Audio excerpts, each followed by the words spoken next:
नमस्कार दोस्तों, welcome back to हिलजा एमआईएस एकेडमी। मैं अनूप कुमार हूं। पिछली क्लासेस में हमने एक्सेल के बारे में बेसिक इंट्रोडक्शन देखा था।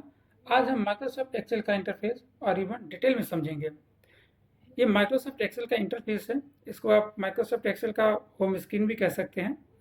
आप यहाँ देखेंगे सबसे ऊपर में ये यहाँ बुक 1 लिखा हुआ है। ये जो होता है इसको टाइटल बार बोला जाता है। अगर कोई फाइल का नाम अगर आप देते हैं तो फाइल का नाम यहाँ लिख सकते हैं और उसी को टाइटल बार बोला जाता है। इसके बगल में अगर आप देखेंगे यहाँ पे क्विक एक्सेस टूल बार होता है। अगर यहाँ पे कोई भी काम अगर आप करते हैं, लेट से मान लीजिए आपको बहुत सारे काम मल्टीपल जो काम है, मल्टीपल टास्क है, आपको एक ही बार में करने रहते हैं। लेट से कभी होम के ग्रुप के अंदर की रिक्वायरमेंट पड़ जाती है, कभी आपको ड्रॉ में जाते हैं, कभी आपको फार्मूला में जाते हैं। इसके कोई सिंगल ग्रुप्स की ज़रूरत पड़ जाती है। ऑटोमेशन की या व्यू में किसी ग्रुप्स की ज़रूरत पड़ जाती है। तो बार बार आपको उस काम को करने के लिए कभी होम में जाना पड़ेगा, कभी फार्मूले में, कभी आपको व्यू में जाना पड़ेगा।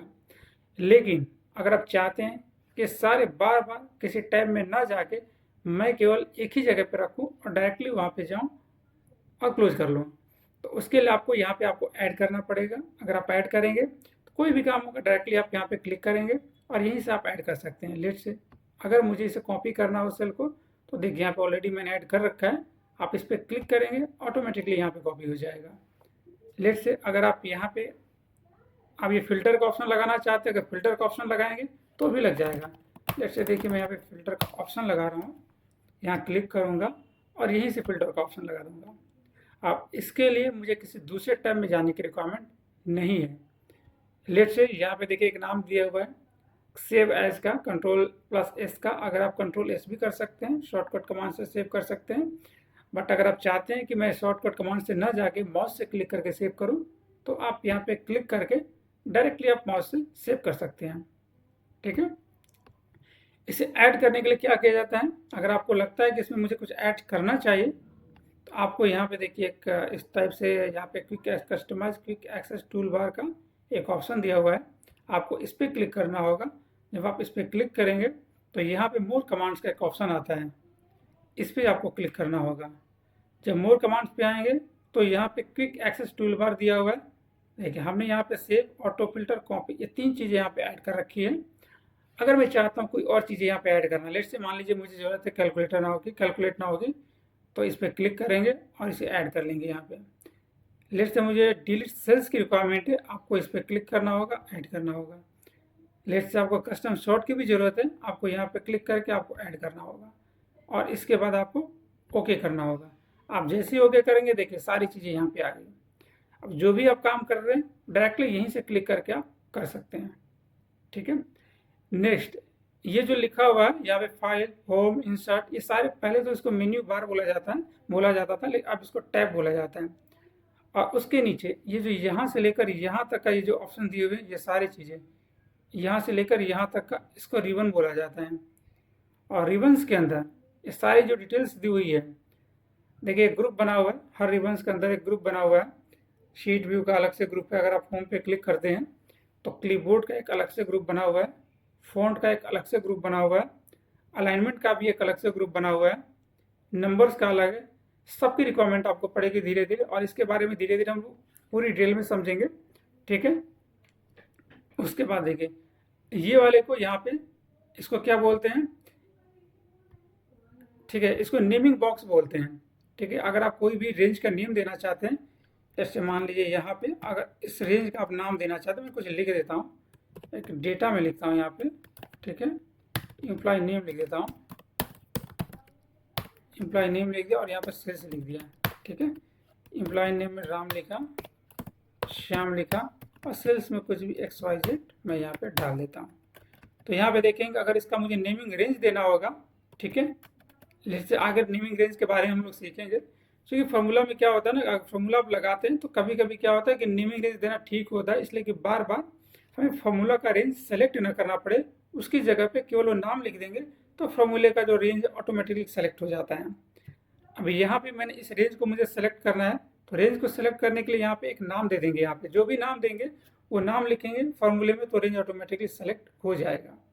यहाँ पे लेट से मुझे डेटा के नाम से एक मैंने सेव कर दिया। लिखने के बाद आप डायरेक्टली यहाँ से एंटर कर दीजिए। अब इस रेंज का देखिए यहाँ पे तो कुछ नहीं आ रहा है, लेकिन जैसे ही ये पूरा रेंज आप सेलेक्ट करेंगे तो देखिए यहाँ पे नाम लिख के आ गया, यानी कि इस रेंज का नाम डेटा दिया हुआ है। अगर कहीं आप फॉर्मूला भी यूज़ करते हैं तो फॉर्मूले में अगर रेंज आपको सेलेक्ट करना हो तो रेंज सेलेक्ट करने की जगह अगर आपने डेटा लिख दिया तो ऑटोमेटिकली आपका वो रेंज सेलेक्ट हो जाएगा। ठीक है, इसे देखिए, इसे फॉर्मूला बार कहा जाता है। अगर कोई भी फॉर्मूला आप लगाते हैं एक्सेल में तो यहाँ पे ये शो करेगा। लेट्स से मैं सम का एक फंक्शन लगाता हूँ। ठीक है, देखिए यहाँ पे सम का फंक्शन लगाया, रेंज मैंने सेलेक्ट किया और एंटर कर दिया। तो जैसे ही यहाँ पे जाऊँगा तो देखिए यहाँ पे फॉर्मूला बार शो कर रहा है। जो भी फॉर्मूला लगाएंगे यहाँ पे ऑटोमेटिकली शो करेगा। अगर आपको लगता है कि फार्मूला बार अगर कहीं लेट्स से कभी कभी आप एक्सेल ओपन करते हैं तो फार्मूला बार कितनी बार ऐसा होता है कि फार्मूला गायब हो जाता है, तो उसके लिए आपको व्यू में जाना होगा और यहाँ पे देखिए फार्मूला बार। ठीक है, तो यहाँ शो कर रहा है। अगर ये अनचेक होगा तो देखिए हट गया। तो आपको इससे क्या करना होगा, अगर कभी ऐसा हो कि फार्मूला बार आपका अनचेक हो तो आप इस पर क्लिक कर दीजिए। जैसे क्लिक करेंगे ये आ जाएगा। ठीक है, उसके बाद यहाँ देखिए इसको वर्टिकल स्क्रॉल बार बोला जाता है, और यहाँ नीचे जो दिया हुआ है, ये नीचे जो दिया हुआ है ये हॉरिजॉन्टल स्क्रॉल बार बोला जाता है इसको।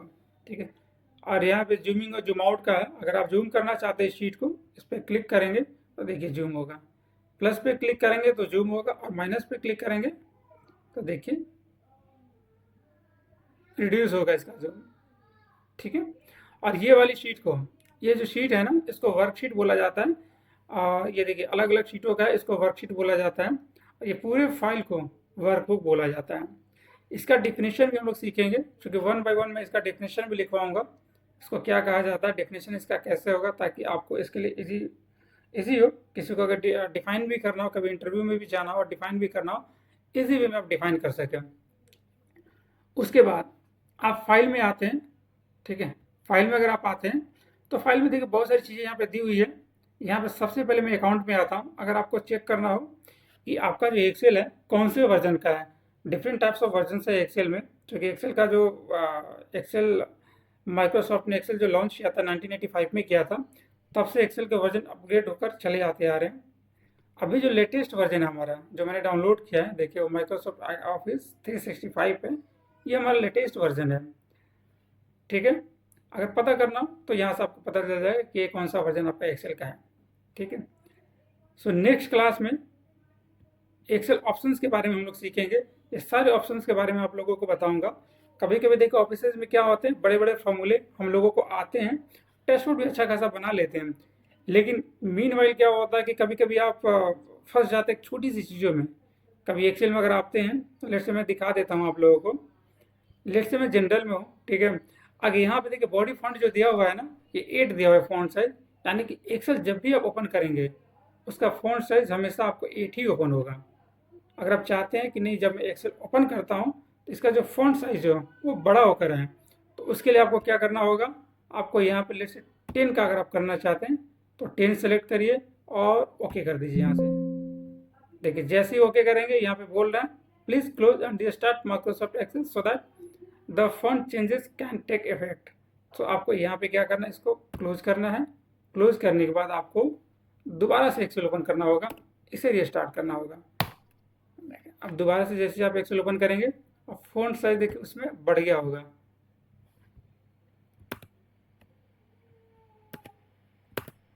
एक आपको क्लोज करना पड़ेगा,